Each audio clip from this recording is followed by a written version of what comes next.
نماز اوابین۔ نماز اوابین کے بارے میں عمار بن یاسر صحابی رضی اللہ تعالیٰ عنہ بیان کرتے ہیں کہ میں نے رسول صلی اللہ علیہ وسلم کو دیکھا کہ آپ صلی اللہ علیہ وسلم مغرب کے بعد رکعت پڑھتے تھے۔ حضور اکرم صلی اللہ علیہ وسلم نے فرمایا کہ جو یہ نماز پڑھے اس کی مغفرت ہو جاتی ہے، چاہے اس کے گناہ سمندر کی جھاگ کے برابر ہوں۔ نماز اوابین کی کتنی رکعت پڑھنا افضل ہے؟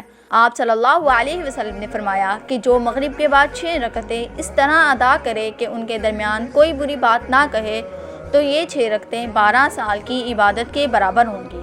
نماز اوابین کا طریقہ: مغرب کی 3 رکعت فرض پڑھنے کے بعد 6 رکعت ایک ہی نیت سے پڑھیے۔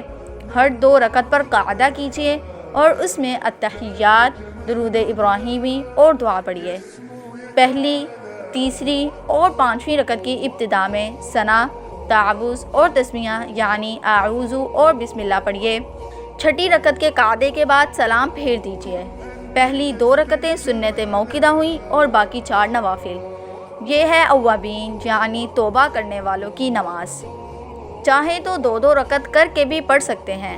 مغرب کی نماز کے بعد 6 رکعتیں مستحب ہیں، ان کو صلاۃ الاوابین کہتے ہیں۔ خواہ ایک سلام سے سب پڑھیے یا 2 سے یا 3 سے، اور 3 سلام سے پڑھنا یعنی ہر 2 رکعت پر سلام پھیرنا افضل ہے۔ أتقبله الناس لست أقلده إلا